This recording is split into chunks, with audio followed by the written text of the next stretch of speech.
In 1945, 5 United States Navy aircraft entered a region of the Atlantic Ocean and never returned. No distress call, no wreckage, no explanation. But this was not the first disappearance, and it would not be the last.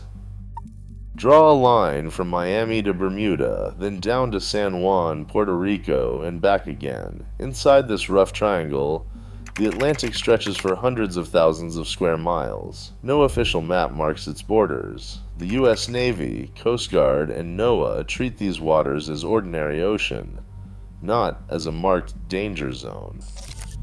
Yet for decades, the name Bermuda Triangle has carried a weight all its own, a label born from reputation, not regulation.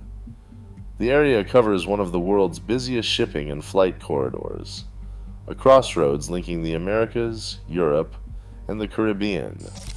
With so much traffic, it is no surprise that stories of loss and disappearance have accumulated here more than almost anywhere else at sea.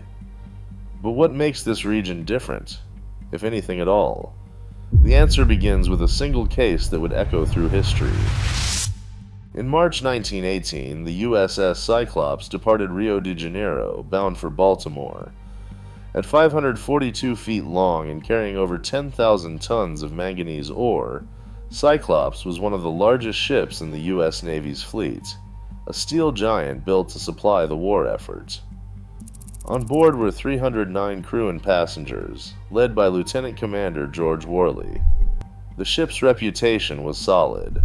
Letters from sailors described confidence in her seaworthiness, and the logbooks recorded nothing out of the ordinary. Cyclops sent a single routine wireless message on March 10th. The message read, "Proceeding normally, will arrive at Baltimore tomorrow." There was no sign of distress, no hint of trouble. Then, somewhere north of Barbados, the ship vanished. Not a single piece of wreckage was ever found. The Navy launched a massive search, calculating drift patterns along the Gulf Stream, but days of combing the sea yielded nothing, not a lifeboat, not a scrap of cargo, not a body. Families waited for word that never came. The loss stunned the Navy. Cyclops was too large, too modern, too well-manned to simply disappear. Theories swirled, including sabotage, enemy attack, sudden storm, and structural failure. But no evidence surfaced. The ship's disappearance entered the record as cause unknown. The Cyclops became the first great modern mystery of these waters. Its absence left a mark, a sense that something in this stretch of ocean could erase even the most substantial presence.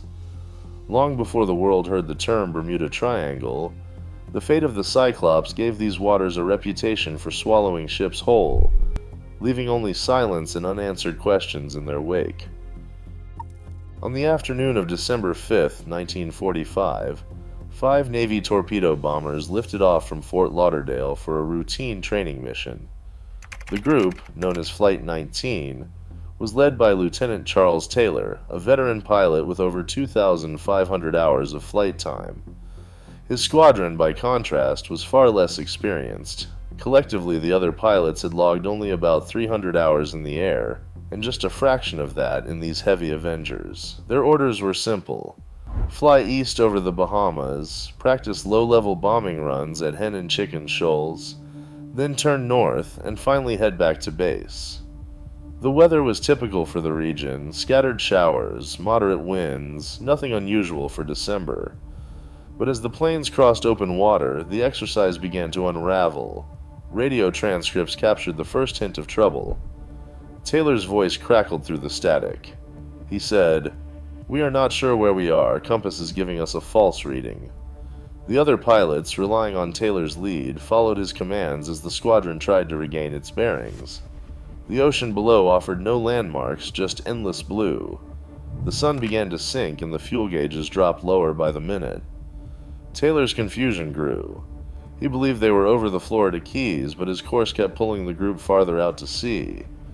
At one point, his frustration broke through. He said, "Damn it, if we would just fly west, we could hit land." But indecision lingered. The planes circled, burning precious fuel. Radio contact grew patchy, and the squadron's responses became more urgent. They said, "We are low on fuel." By dusk, Flight 19 had lost all sense of direction. The last transmissions were desperate, clipped, and increasingly distorted by static. No distress call ever came. One by one, the bombers likely ditched into the Atlantic as their engines sputtered out.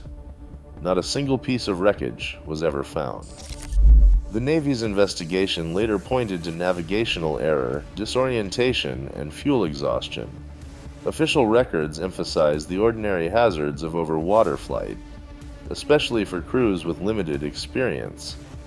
But to the families waiting on shore, and to a public already primed for mystery, the disappearance felt anything but ordinary. The fate of Flight 19 would soon trigger a search effort on a scale rarely seen outside wartime, and ignite a legend that would outlast every man aboard those planes. As night closed in, the Navy scrambled a Martin PBM Mariner flying boat with a crew of 13. Their mission was urgent: find any trace of Flight 19 before darkness and cold claimed the lost airmen. The Mariner lifted off just after 7:30 p.m., sending a brief check-in. Then silence. 20 minutes later, a merchant ship reported a fireball arcing above the water near Cape Canaveral. Flames rose, then faded, leaving only black water behind. The Navy's investigation would later point to a likely mid-air explosion, a hazard for mariners known to leak fuel vapor. No wreckage from the rescue plane was ever found. 13 more names were added to the day's toll. The disappearance of the search crew deepened the sense that something larger was at work, shifting the story from a tragic accident to the beginnings of a legend. One loss now chained to another, with no answers in sight.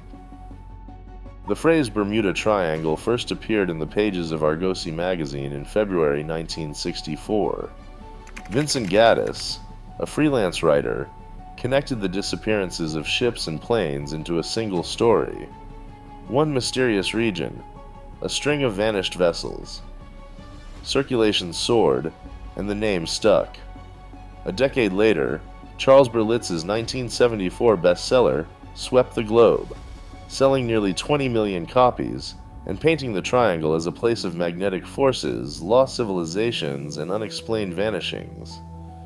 Newspapers and television repeated the pattern, bundling old tragedies into a grand, unsolved riddle. But not everyone accepted the legend. In 1975, librarian and pilot Lawrence Kusch published a detailed rebuttal, cross-checking every case and finding that most were misreported, exaggerated, or easily explained. His research showed no spike in disappearances, just stories retold until they felt inevitable. Still, the myth endured, fed by headlines and repetition, each retelling making the mystery harder to shake. Out on the open Atlantic, even a small error in navigation can set disaster in motion. Pilots and sailors rely on compasses, but the region's shifting magnetic variation means an instrument can drift off true north without warning. A simple miscalculation, multiplied over miles of featureless water, can turn a routine journey into a search for land that never appears. Sudden storms and hurricanes are another constant threat. The National Oceanic and Atmospheric Administration notes that the majority of Atlantic hurricanes sweep through these waters, often forming with little warning and packing winds strong enough to overwhelm even modern vessels. The Gulf Stream, a powerful ocean current, races along the triangle's western edge. It can scatter debris from a sinking ship or downed aircraft across thousands of miles, making wreckage nearly impossible to find. Rogue waves, towering walls of water that rise without warning, have been measured at heights of 30 to 40 feet in the open Atlantic. Such waves can capsize even large ships in seconds, and behind many disappearances, official investigations have found human error. Misread charts, fatigue, lapses in judgment, or simple confusion in the face of changing weather. When these ordinary dangers combine, they can produce outcomes that feel extraordinary. Over time, that reality has fueled the legend. Atlantis, lost beneath the waves, offers a story as old as the legend itself, a vanished civilization whose secrets might still haunt the deep. Alongside it, tales of alien abductions and rips in time have filled books, documentaries, and late-night debates. These theories endure because they give shape to the unknown. They turn confusion and loss into something extraordinary. Yet, for all their drama, they stand apart from the record. There is no scientific evidence of a hidden continent, extraterrestrial visitors, or time warps at work in these waters. The National Oceanic and Atmospheric Administration and the U.S. Coast Guard both state that the Triangle is no more dangerous than any other stretch of ocean. Lloyd's of London, the world's most famous insurer, charges no special premium for ships or planes crossing these routes. Modern mapping reveals no gateways or anomalies on the seafloor. The legend is larger than the data, but it lingers, fed by the handful of cases that remain unexplained and by the human need to find meaning in mystery. For over a century, vessels and lives have vanished in these waters. Science offers answers, but uncertainty endures, and so does wonder. The Bermuda Triangle remains a mirror for our deepest questions, not just about the ocean, but about mystery itself. Some legends refuse to disappear. What do you believe?